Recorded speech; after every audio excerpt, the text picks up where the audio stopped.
Hey everybody, it's Ken Davenport. Welcome back to the Producer's Perspective Live, except we're not live. Yes, I'm going to be honest with you. This is a recorded episode, but hey, when a star like Lea Salonga says, yeah, I'll be on your live stream, and she's like 142 hours away, you agree to figure it out however you can. So she is up next, star Miss Saigon, of course, my Once on This Island Allegiance, Les Mis, live, but on tape. From the Philippines, it's Lea Salonga up next. Getting the band back together, getting the boys who rock again. Getting the band back together, rocking the waves of a place that remembers when some punks from the suburbs lit the sky with too much reverb. Getting the band back together. Hi, everybody. We are not live from my office in Times Square. I've even switched locations for today. I'm trying to get a little back into action. So I'm here in the middle of Times Square, which is starting to show some signs of life, everybody. So if you want to come around, just do it safely. But I'm starting to say, as I just put out on my Instagram this morning, it's time, I think, for us to start taking safe steps to restore some of our routines. And this is mine.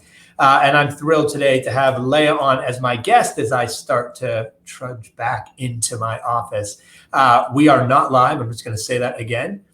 We are not live, and you'll hear why. We'll figure out exactly what time it is, where Lea is. But before we bring her on, I want to remind everyone that we are here for the Actors Fund. So this pandemic now has been going on for some time. And one of the reasons I'm continuing to do this is to remind everyone that we still need to support the Actors Fund.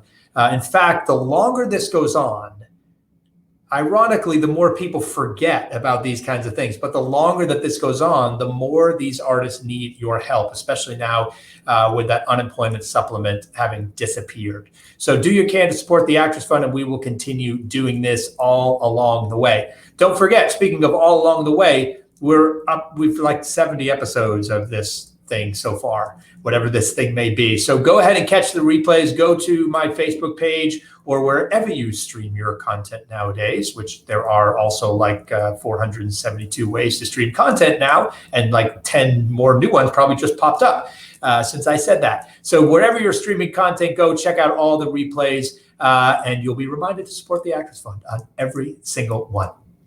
Okay, no more delay. Let's bring on today's guest. I'm so happy to have her here. Please welcome Lea. Hi, Ken. Hi. How are you? Hi. I'm all right. That's doing well. That's the big question, the big loaded question. How are you? I'm good. Yeah, you're hanging in there? I'm good. I'm happy. I've been very busy baking bread, like a lot of other friends of mine during this pandemic. Pretty much everywhere. I'm here in Manila, so I've been baking sourdough, I've been baking baguettes, I've been making flan for my mother, and the occasional souffle whenever anybody from my family has a hankering for that. So I've been busy baking, and it's been keeping me calm and creative and engaged and busy and focused on creating something good rather than, focusing on the pandemic too much. Yeah, were you a baker before? Had you ever Not baked really, anything? no. I mean, I had baked before. I had baked as a kid, and I had baked as a younger adult. I made, I don't know how many pies. But I think because I have the actual time at home, I've been able to focus on, improving the quality of the bread I make. So it's been fun. And I think you just highlighted something very interesting, because we're hearing this from all over, that one of the things that people are doing the most is bake bread specifically. Yeah. And I was like, why is this? And I think you just said it keeps you calm. There's a serenity to it. It's almost like a meditation. Yeah. I don't know what it is. Kneading dough by hand, I think there's a cathartic component to that, because you have a whole lump of dough, and you have to sort of use your hands to shape it and to make it behave. And it's not something that you can just mix and then stick in the oven and voila, it's all done. This takes some discipline. This takes some time. It does take patience. So I guess there are lessons to be learned from baking a loaf of bread. A lot of life lessons in there, or Yeah. performing lessons. It's like a role, like literally a role, or A roll, yes, yeah. You got to knead it. absolutely. You got to shape it. Yeah, you have to shape it, you have to work at it, and you don't become a good bread baker overnight. It takes a few, maybe more than just a few loaves before you get it just right. And one of my friends who also bakes bread said, you're good when the flour and when the dough stops sticking to your fingers. And I think I'm approaching that point, so I'm happy. I think we just hit another exclusive here. The first time that acting and baking bread have ever been used as a metaphor. I love it. Yeah. So let me ask you, I've been asking all my guests this. Where were you when the virus hit the fan? When news started to break and you were like, oh, this is different and this is going to change your life and the world? I was in Manila first. I actually had a really bad bacterial infection that landed me in the hospital pre-COVID, thank goodness. So I stayed in the hospital for about 3 days while I was under observation.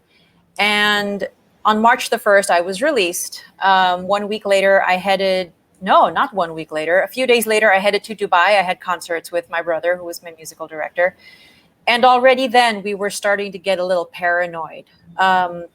It was like we would bring out hand sanitizer already, make sure that our seats on the plane were, wiped down with alcohol and whatever else. We made sure that we always kept our hands clean, used elbows and, instead of using fingers to open things like doors. When we got to Dubai, like my manager would always have a spray bottle of sanitizer in his hand. After I would say hi to somebody, he'd be like, give me your hands, give me your hands. And so I'd have to reach my hands out in his direction and he would spray, and we would like sanitize everything, wipe things down. And we're already pretty fastidious enough. We had to jack that up about 10%, if not more.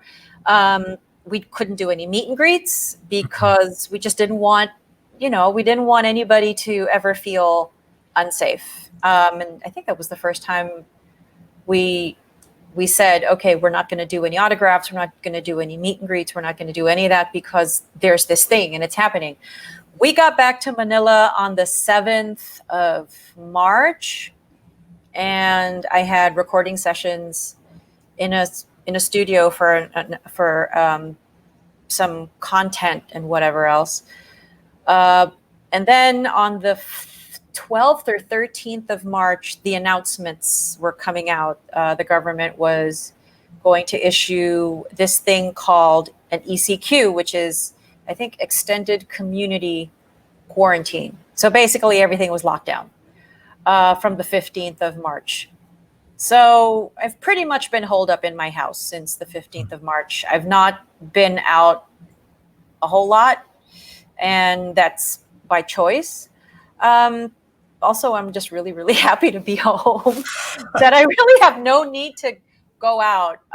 Rob, my husband, is the one who goes out for groceries, and we have helpers here at home, and we send them out, of course, with full-on PPEs and masks and whatever, so that they're safe. And there's always a bottle of rubbing alcohol in the car, so that you always have access to, sanitizing your hands before you get out of the car, after you get back into the car. And it's just, the paranoia is real, but better to be safe than sorry. Yeah, I've just pretty much been holed up, and Well, I guess I'm just one of those people that's pretty happy indoors and happy to be home. So I'm fine. I'm doing okay.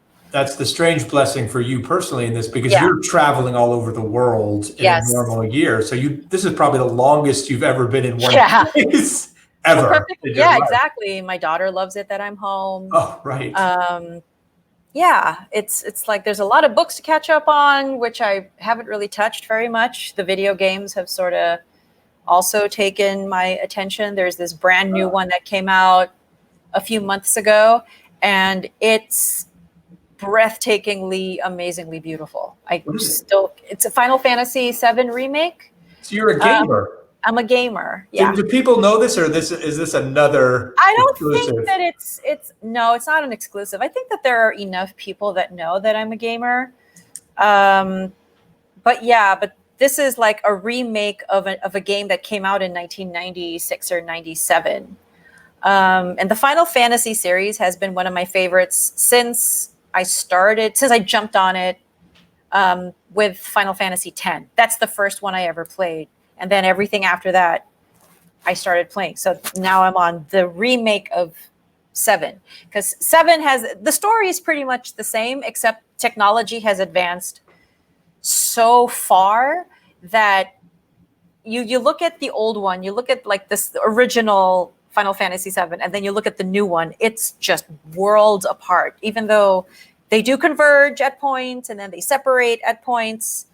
The fight music is the same, except now it's fully orchestrated, and it blows my mind with how incredible it sounds. So I've been spending time on that, and then I get frustrated and I have to restrain myself from throwing the controller at the TV because it's so hard. We're going to have to difficult. Introduce you to Jordan Fisher. Who, I don't know if you. Yeah, he's been to Once on This Island. Yeah. I don't know how many times. Yeah, he's come to the show at least three or four times. He's a big gamer. Yeah. He's on Twitch. Are you on Twitch? No, I'm not on Twitch. You know I how much? I haven't gone that far. I mean, Lea. I'll have to explore it and see. But I don't know. I don't know if it's something that I want to share with other people, because I like the solitariness of just me and my den with my feet up and focused on the screen and trying to win a boss battle. I don't want to have to be thinking about a subscriber or whatever watching me do this. And I might make a weird face as I'm playing. So you know what? I'd rather not. Hysterical. Although knowing you and how popular you are with your fans, they'd probably like, you don't have to say anything or do anything. We will just watch you play. We'll just watch you. It'd be the most boring, but yet the most interesting. Nah, there are things that I'd like to just keep to myself. I think that's one of those things. Smart. I just love this image of you being a gamer back in the early 90s, like backstage at the Broadway theater playing Kim in Saigon. There was Mario going on back there. And it wasn't a private thing. I think it was at the sound board, like the backstage soundboard. That's where it was. And you could switch kind of like 1 minute it would be showing like the levels of the actors' microphones and whatever, and then you could flip a switch and it's Mario. It's the original Super Mario Brothers game that would be playing. And I think stage manager told us to stop because we were making way too much noise.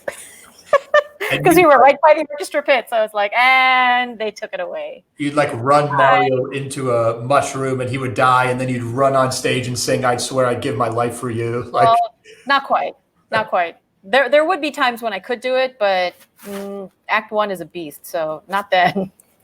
I'm going to switch big time gears and talk a little bit about that, because you have such an incredible career. You started in this business at what age? Remind me. I was 7. You were 7. I was only 7 years old, yeah.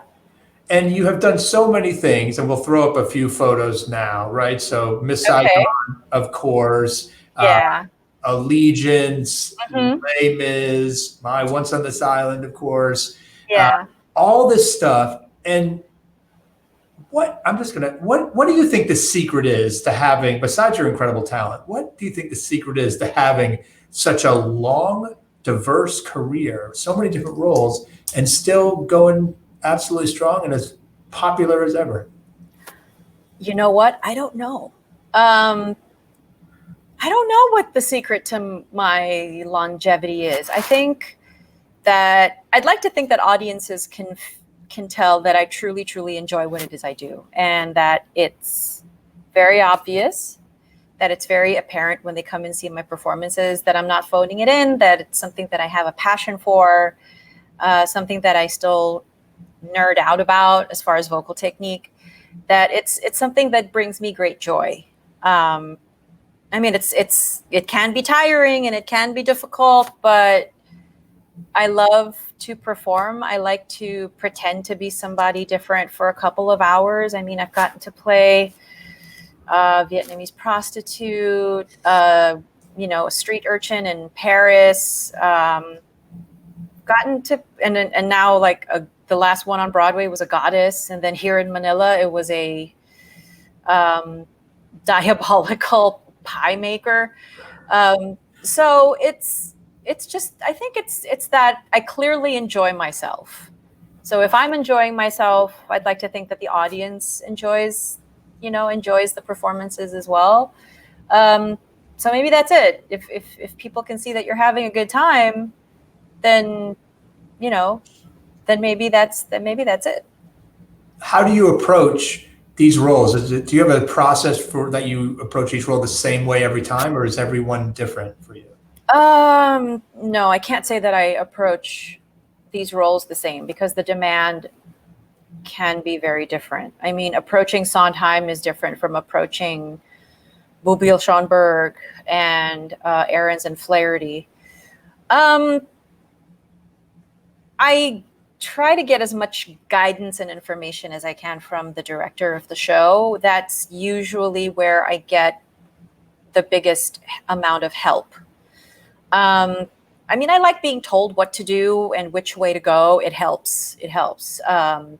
And to have gotten to work with some amazing directors has been a real blessing because they make me look good and they tell me what to do. And so it looks like I'm responsible for so much when in fact, people like Michael Arden will tell me, like we worked on Annie at the Hollywood Bowl Right. after I left Island. And, he said one day after, I think the first couple of days of rehearsal, he's like, go home tonight, study this. I want you to come back with a dialect. I'm like, okay, what should I listen to in order to get this? And he's like, listen to or watch My Girl Friday. I think it was Rosalind Russell, I think, who starred in it? I can't remember. But he's like, that kind of cadence, that kind of delivery, that kind of patter, that speed, that's what I want from this character, from Grace Farrell. So I said, okay. So I went back to my hotel, grabbed myself some food and just watched this movie and tried to get as much of the dialect into my mouth as I could overnight. I came back the next day and it made such a difference. So I don't mind being told what to do as long as the person telling me what to do knows what I'm supposed to do.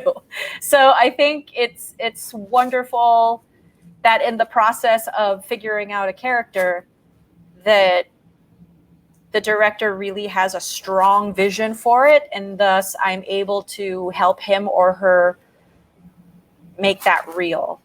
And then I feel like, okay, like I feel like I have, wind beneath my wings or somebody to just push me forward. I should not be left to my own devices creating the character. I do need help. And I've been really lucky to have gotten the kind of help that I've gotten. It's incredible to hear someone like you, a star of your magnitude, to be able to say, like, I need help. Just sounds like such a way to approach. Yeah. My approach is like, pull me, tell me what you want, and I will do it. There are actors, obviously, that will have their own processes and are perfectly fine left alone to figure their way around. But I do love it when a director just tells me point blank, this is what I want, this is what I need, please give that to me. Well, and then we figure it out together, and it's the way I like to work. I'm sure that's one of the reasons you've been able to play so many different roles, from a diabolical pie maker to a goddess, all these things, because you allow genius directors like Michael to just pull me in a new direction. Yeah, and it's really enlightening when you allow for that part of the process to happen, because there are going to be things that they'll have figured out and thus will be like, okay, this is the direction I want you to go in. The director of Sweeney Todd, Bobby Garcia, when we did it over here, I was telling him already, like, I don't know if I'm going to be able to do this well. I mean, this is a very different character. Wow. This is something that I don't know. It's one whole big I don't know. And he said, I have been studying this for months. I got you. Don't worry.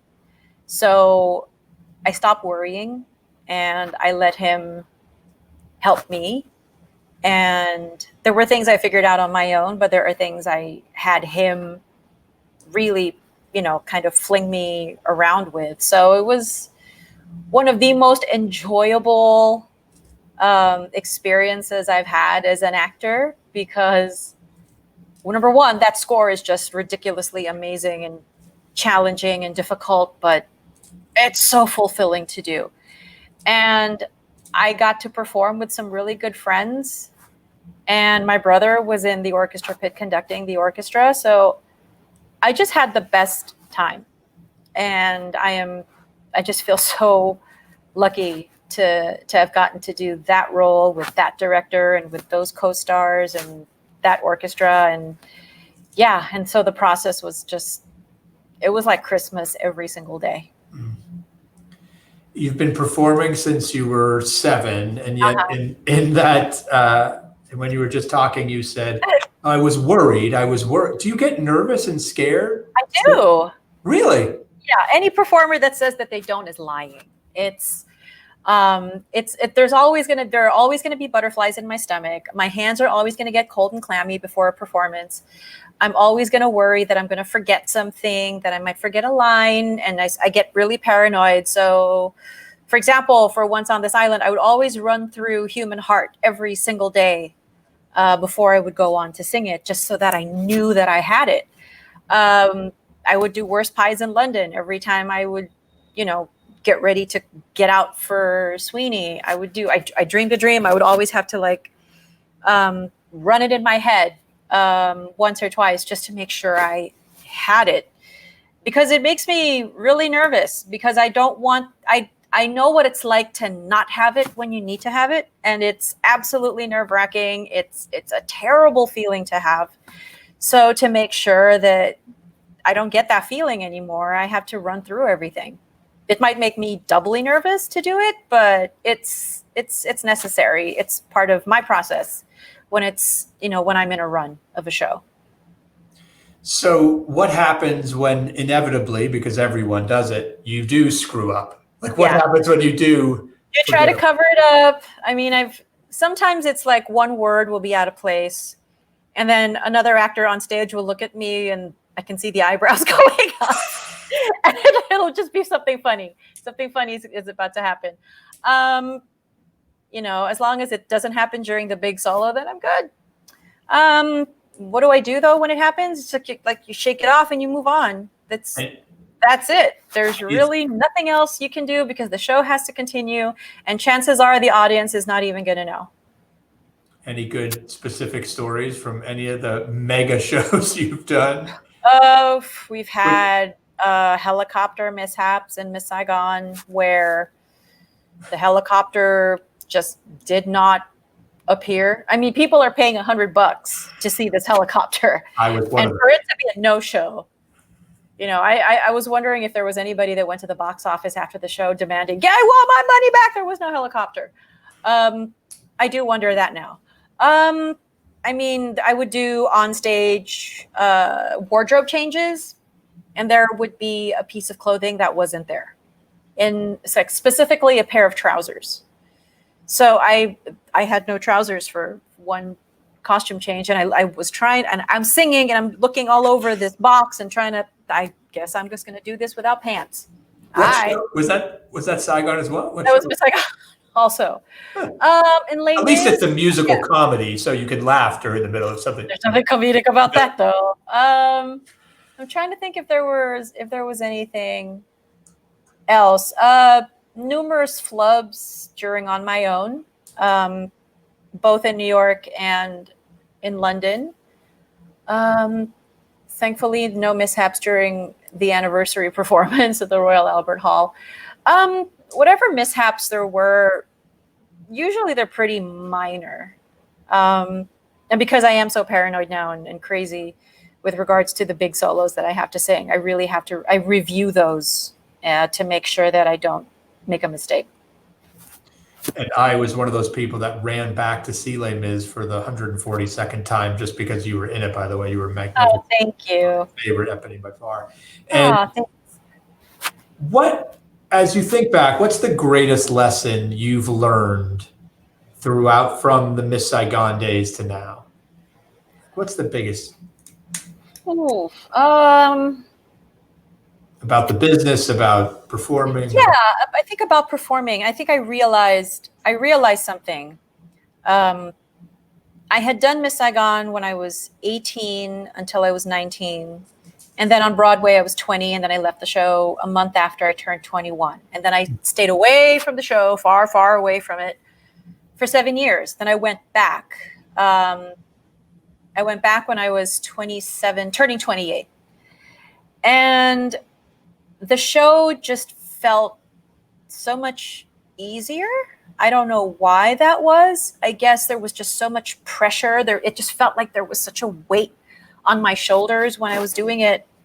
When I was opening both the London and the Broadway companies. And when I went back into the show as an older adult, it just didn't feel as if the weight was so heavy. I went back in and I felt so much joy coming back. It felt like I had a better handle on my voice, that I had better control, that it felt vocally easier to do. I was in better physical shape as well. Got to make some really good friends out of that company. And it just didn't feel like there was such a weight. So I could do it with this feeling of spiritual lightness, if you can call it that. So there was a huge difference from playing the role at 18 and playing the role at 28. It stops being that big of a deal. I guess when you're a teenager, there's so much that is such a big deal in one's life. And then as an adult, you realize, much ado over something that I didn't have to make much of an ado over. So it's an interesting thing to learn, that when you get older, there are things that become less crazy, I think.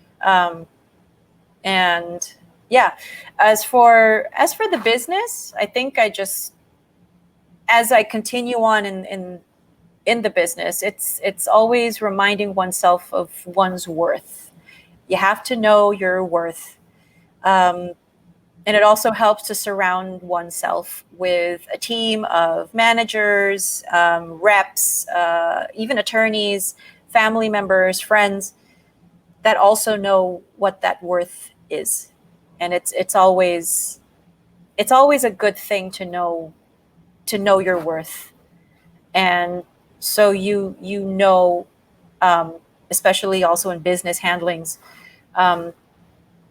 you know what, you realize your worth, and you're okay to walk away from something if what you're being asked to do isn't worth it. I think hopefully I made sense. But yeah, that's something I think that you continue to learn as you keep going on in life. And it's learning to say no. Mm-hmm. With someone Yeah. inundated with things you can't say yes. So how do you come up with the algorithm, if you will, that helps you? Right. No, it doesn't fit. I think you develop a kind of instinct to figure out who to say yes to and who to say no to. And a lot of the times it has nothing to do with, it's not about money. It's not about opportunity. I mean, I've had some great opportunities in my life that when something comes and falls in my lap and it doesn't feel quite right, then I just have to say, you know what? I have to give this a no. And I don't make a lot of these decisions by myself. I talk it out with my manager, who's fantastic.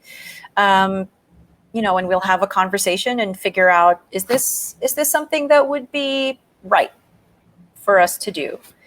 Is this something right for me to do, to spend time on?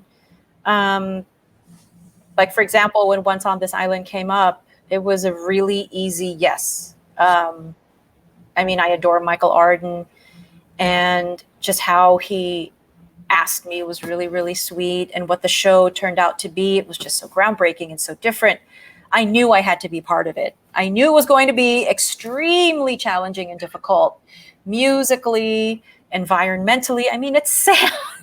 It's sand, and that's not easy to walk on because there's nothing steady about walking on sand. If anybody's been to the beach, like the drier part, it's hard. So I was in a really, really good shape by the end of my run because it's so many muscles are engaged just walking on that. And it was such a wonderful experience to be a part of, and I got to make some great friends out of it. Most of us are still in touch with one another, which is really great. And we're all kind of keeping one another sane during this whole pandemic. Yeah, really, there were really, really great people that I got to work with. So that was a huge blessing. I really, really loved it. Well, we're so thankful that you said yes to Michael. And when Michael was like, I'm going to call, I was like, yeah, because you can convince her to do it. I know. You can convince anybody to do anything, which is largely a great director's skill, frankly. Mm-hmm. And what you mentioned yourself as a younger person, your daughter, is she entering? She's 14 years old, and she's already performed. She does concerts with me. And she was one of the kids in Matilda when they had a production here in Manila. So she got a taste of what it's like to be a musical theater performer, and she understands how hard it is, what kind of toil it is. And yeah, so I'm like, do you really want to do this now that you've had a taste of it? And I think this is something she wants to do. Oh, God help her. But yeah, I encourage her because I can see that she has a real passion for it and a real love for it. And yeah, and she loves to sing, and she's continuing to get better the older she gets. Yeah, something tells me she's pretty good too. She's pretty good. And she's a good egg. She's a good human being. And, we're trying to raise her to be kind and not to protect her too much from the world, but, and then to be responsible for the things that she has to be responsible for. And I try to tie it into doing theater and, even when it comes to her schoolwork. So yeah, I think this is something that she definitely would like to do. Awesome. This has been a tough time for everyone, of course. Mm-hmm. What tips do you have for everyone out there? Just staying positive, staying creative. We talked about baking bread, but anything else you're doing to just make sure that you're staying up that you could share with everybody? Oh, let's see. I mean, some of my friends and we do an occasional game night. I have this thing by Jackbox Games, and the guy who played Pirelli actually in Sweeney Todd, as well as one of our ensemble girls, they introduced me to Jackbox Games, which is like a collection there's like 5 collections of different party games that people can do either at home or online and whatever. And so a bunch of us will get together and play one of these games. And it helps to make us laugh because it's like mind in gutter levels. And so it's something that we get together to do. Just number one, it's fun. It takes our mind off of what's happening in the world. It's a great way for us to connect. We get to have conversations, and then we then for about a couple of hours, we focus on something away from real life for a bit. So, I mean, any activity that people can do online where you get together with people that you love and have fun with, I mean, there are people that have figured out how to play mahjong online. I don't know how they do it, but they're doing it, and it's like, you know what? Okay. So, however you can socialize and stay connected to other people, that's always a good idea, because I don't call this social distancing because I'm still social with people. So I'd much rather just be specific about it and say, yes, I'm physically distancing myself from everybody, but I'm not socially distancing myself from people. Wow. Yeah, there's terminology is important. Yeah. You doing any streaming concerts? Are you jumping on this bandwagon since you're such a sought after concert performer? I've done a couple for for fundraising here in Manila. And then a few private gigs here and there. I mean, corporate gigs still happen. And so I still get I still get inquiries. So I'm quite happy about that. Guest appearances and press concerts. Yeah. So, but as far as solo performances, it's just been the two that I did here in Manila for, to raise funds for the pandemic, and nothing for revenue yet. Haven't figured that out. Well, you let us know, because I'll be the first one to tune in for sure. Oh, thank you. Thank you so much for being here. What time is it there now? If it's 11:38 in New York, Yeah. It's 11:38 here in Manila. Oh. I'm 12 hours ahead of you. That's all. Well, thank you for staying. Thank you for staying up so late for us. Sure. This was my pleasure. No problem. We'll see you soon. Take care. Stay safe. Enjoy Bye. Final Fantasy. I will. Thank you. Good luck. That was Lea Salonga, everybody. You can see why she's such a treat, so fun to be around. And yeah, what she talked about, just enjoying what she does. It's the first thing I noticed when I met her. And I've been a fan of her since I was her age, I think, when I saw her in Saigon and I was looking at that person on that stage. She's been such a role model to me on and off the stage. So thank you for being here for our first ever non-live live stream. I hope you enjoyed it. We will remind you, of course, about the Actors Fund. Don't hesitate to click that link, throw in whatever amount you can, and help us raise a few more bucks for the Actors Fund. Watch those replays. They are still going on. Next week on the live stream, I have no idea. I have no idea who it is, because we're recording this and I don't know when it's going to air exactly. So you're just going to have to look on the webpage or on Facebook, or it's there somewhere. You can find it. I promise you it's somebody good. It's somebody good.